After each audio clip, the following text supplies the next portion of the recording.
can see the issue we're running into today is damaged leaves, restricted growth, and a tree that's needing water way too frequently. So I'm gonna get this pot off of this tree, and we're gonna go into detail what's going on with this tree and why it's getting leaf damage and what I'm gonna do to fix it.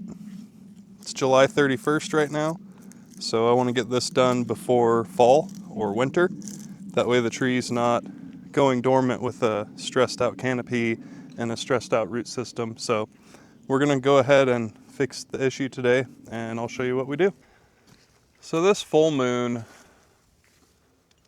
Acer japonicum, I think they're called the moonrise or the sunrise, whichever one it is.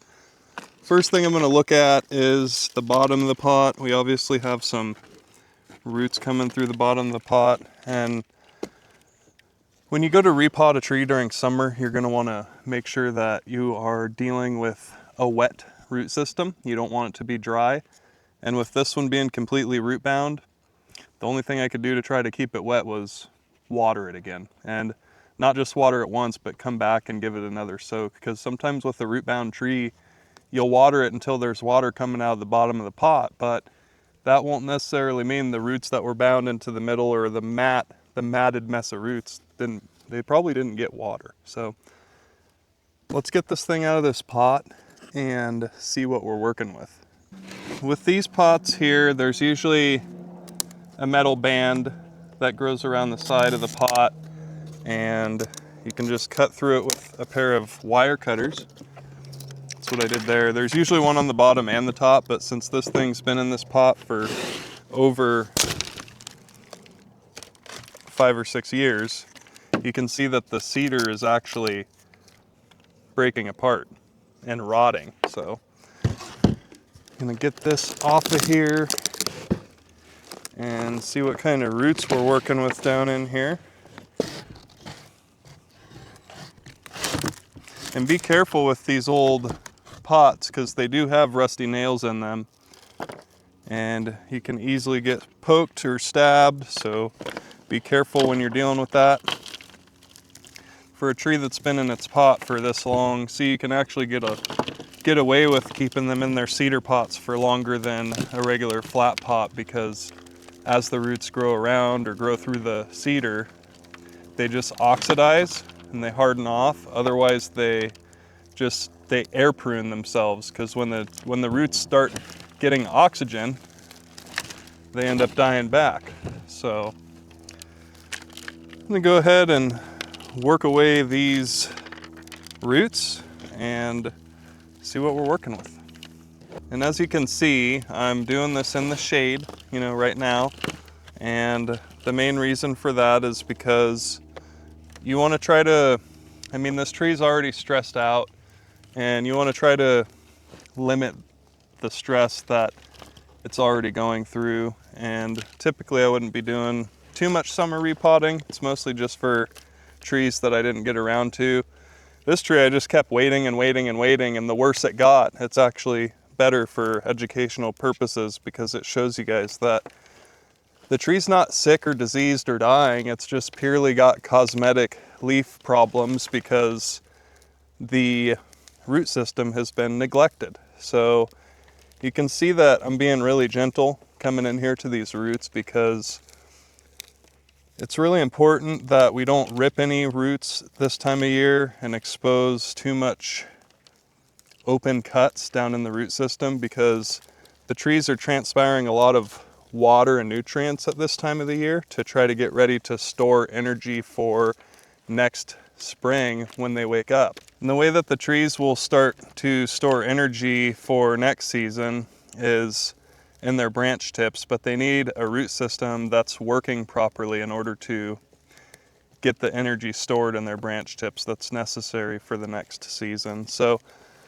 I'm not going to be taking too much of this soil away from the root zone, and you can see I already have the pot ready. I have the soil mixed up already, so I'm trying to eliminate keeping this tree out of its pot for too long and getting it in its new environment with new soil pretty much as quick as I possibly can. I don't want to do it too quick. Something you might notice about me and my videos is that I spend a little bit of extra time with my roots. A lot of people say it's not necessary, but if you want to eliminate the root boundedness or the issues with the roots becoming too bound and then dying off and then not absorbing water, you've got to untangle the root systems. And it really doesn't matter what time of year it is. If it's something that's never been done, it's better to just get it done and let the tree breathe. Because if it's been tangled up in a square or a ball for so long, some of these smaller roots could be strangling out some major structural roots or major lateral roots. And you can see these ones that I'm untangling from each other, they hang down pretty low. They were just wrapped up into the bottom here. So just gonna gently untangle them and work my way around the root ball. It's really important to come in here to the top roots and expose these root flares, because as long as this tree's been in that wooden pot, it was from the nursery, it came that way, and I've just left it that way for its whole life. And it was already struggling because it was root bound when I bought it years ago.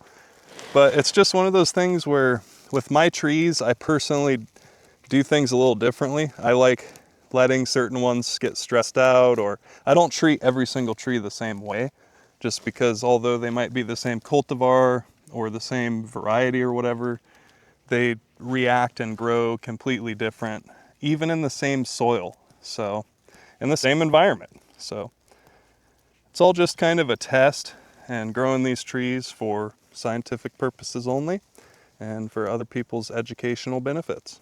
I'm gonna come in here with my fingers and I'm just gonna gently kind of tug and pull some of these surface roots away. They're all starting to grow in the upward direction like this because they really just had nowhere else to go. So just give them a little bit of room. We're not trying to bare root the tree or anything.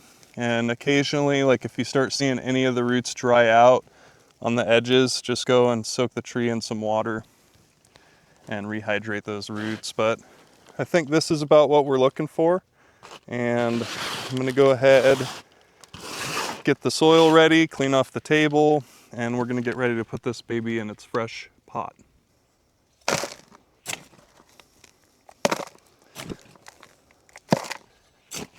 You can see I've got lava rock mixed into my soil, and I don't recommend putting rock at the bottom of the pots to quote unquote help for drainage, because it actually in most cases creates a moisture imbalance and you're taking room away from where the roots need to be able to grow. So it's important that if you are going to use rock, like lava rock, you mix it into the soil and you don't go more than 20% with your ratio.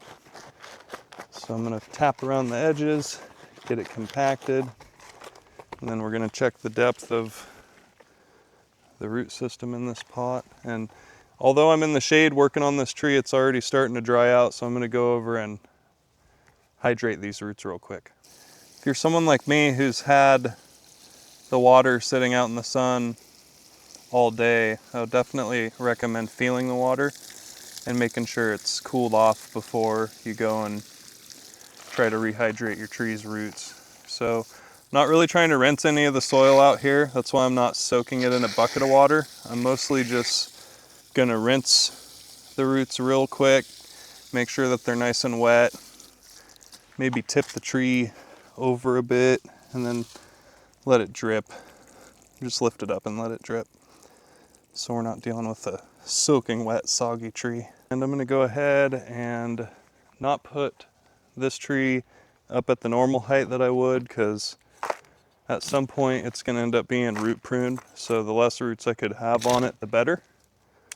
So I'm gonna go ahead and start packing some soil around the edges here.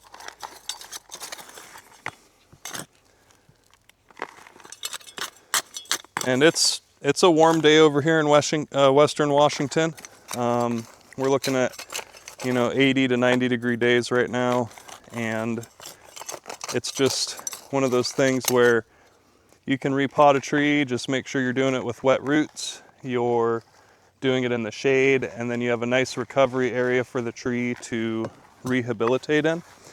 You're not going to want to put this tree right back into its regular spot or anywhere where it's getting more than 2 hours of morning sun. So if you don't have a spot that's nice and shady, I would wait until summer's over to repot, because if you repot these trees and put them right back out into the direct beaten sun, you're just kind of asking for more damage on the tree.